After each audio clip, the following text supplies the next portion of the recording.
हम आपको एक ऐसी समस्या से रूबरू कराने जा रहे हैं जिस समस्या से पिछले 3 वर्षों से छत्तीसगढ़ के राइस मिलर्स अभी तक ग्रस्त हैं, परेशान हैं। जी हाँ, ठंडा चावल मिलाने के बाद भी छत्तीसगढ़ के राइस मिलर्स 67 से 68 किलो के पैमाने को बड़ी मुश्किल से ही छू पाते।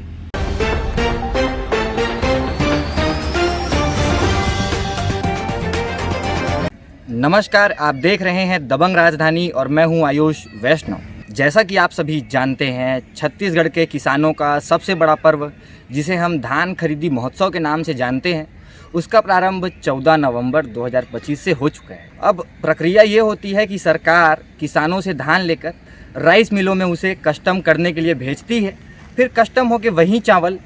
आम जनता में वितरण किया जाता है सरकारी दुकानों पर। लेकिन अब हम आपको एक ऐसी समस्या से रूबरू कराने जा रहे हैं जिस समस्या से पिछले 3 वर्षों से छत्तीसगढ़ के राइस मिलर्स अभी तक ग्रस्त हैं, परेशान हैं। जी हाँ, समस्या है कस्टम मिलिंग की। जैसा कि हम आपको बताना चाहेंगे, भारतीय सरकार छत्तीसगढ़ के राइस मिलों 100 किलो धान कस्टम के बाद उनसे 67 से 68 किलो चावल की डिमांड करती, जबकि ये पैमाना सिर्फ और सिर्फ हरियाणा और पंजाब जैसे कृषि में उच्चतम श्रेणी रखने वाले राज्यों के लिए लागू माना जाता है, क्योंकि कस्टम के बाद छत्तीसगढ़ की जो धान की जो किस्में हैं वो 100 किलो के पीछे मात्र 57 से 58 किलो ही चावल, वो भी बहुतायत की मात्रा में अगर हो तब इतना कस्टम के बाद दे पाती। लेकिन छत्तीसगढ़ की सरकार राइस मिलरों से 67 से 68 किलो चावल की डिमांड कर। अब सवाल ये पैदा होता है कि आखिर राइस मिलर्स इस डिमांड की पूर्ति कैसे करते। तो आपको बता देना चाहेंगे कि सरकारी कोटों में जो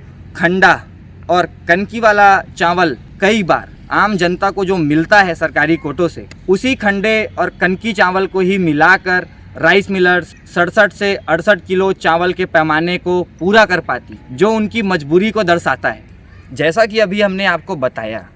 कि छत्तीसगढ़ के राइस मिलर्स 100 किलो धान के पीछे मात्र 57 से 58 किलो चावल ही कस्टम मिलिंग करके सरकार को वापस दे पाते हैं, और खंड और कनकी चावल उन्हें मिलाना पड़ता है क्योंकि 67 से 68 किलो चावल की पूर्ति नहीं हो सकती, क्योंकि छत्तीसगढ़ के धान का वो पैमाना ही नहीं है। इस विषय पर कई बार सेंट्रल कमेटियां आई, उन्होंने जांच की और जांच में यही पाया गया कि 100 किलो धान के पीछे मात्र 57 से 58 किलो ही चावल राइस मिलर्स कस्टम के बाद सरकार को दे सकते हैं, अन्यथा उन्हें कनकी और खंडा चावल जैसे चीज़ों का इस्तेमाल करना पड़ेगा। इसके बावजूद सरकार अपनी नियम प्रणाली को बदलने के मूड में अभी तक नज़र नहीं आई, जिसका खामियाजा ज़्यादातर भुगतना पड़ता है राइस मिलर्स, क्योंकि खंडा चावल मिलाने के बाद भी छत्तीसगढ़ के राइस मिलर्स 67 से 68 किलो के पैमाने को बड़ी मुश्किल से ही छू पाते। एक और विषय जिससे राइस मिलर्स बड़े ही लंबे अरसे से ग्रस्त हैं, वो है कि छत्तीसगढ़ के बहुत से राइस मिलर्स का पिछले 2 से 3 वर्षों का कस्टम का पैसा अभी तक नहीं आया हुआ है। बहुतायत छत्तीसगढ़ के राइस मिलर्स का कस्टम मिलिंग का जो पैसा है वो 2 से 3 सालों से रुका हुआ है, और जिन राइस मिलर्स को मिला है उनको भी मात्र 10 से 15% ही अभी तक कस्टम का उनका पैसा मिल चुका है। अब सवाल ये उठता है कि क्या छत्तीसगढ़ की राइस मिलें जो बैंक गारंटी में अपनी ज़मीन, अपनी जायदाद, इन सभी चीज़ों को गिरवी रखकर राइस मिलों को चलाते हैं, क्या उनका पैसा 2-3 साल तक रोकना सरकार का एक उचित कदम होगा राज्य की व्यापार प्रणाली को आगे बढ़ाने में? क्योंकि ज़्यादातर राइस मिलर्स इससे ग्रस्त ही नज़र आते हैं, और कुछ महीने पहले ही दुर्ग जिले के एक राइस मिलर ने कर्ज से परेशान होकर आत्महत्या भी कर ली। अब सवाल ये उठता है कि क्या छत्तीसगढ़ के सभी राइस मिलर्स के पास अगर नियम प्रणाली नहीं बदलती है उचित तरीके से, तो क्या आत्महत्या ही एक आखिरी रास्ता होगा? तीसरा सबसे बड़ा परेशानी जिससे राइस मिलर्स हमेशा ग्रस्त रहते हैं, ये पाया जाता है कि छत्तीसगढ़ के प्रायतः सभी धान फड़ों में विपणन संघों में अधिकारियों और कर्मचारियों की लापरवाही के कारण जो धान है वो सड़ने की स्थिति में पहुंच जाते हैं, फफूंद लगने की स्थिति में पहुंच जाते हैं, और वही फफूंद लगा हुआ और सड़ा हुआ धान बोरों में, बारदानों में मिक्स करके राइस मिलर्स को पहुंचाया जाता है, जिसका खामियाजा भी राइस मिलर्स को ही भुगतना पड़ता है। आखिर ऐसा क्यों? अभी बीच में जिन राइस मिलर्स का पैसा सरकार नहीं दे पाई है, उन्होंने कुछ राइस मिलर्स को ये ऑफ़र दिया कि आपको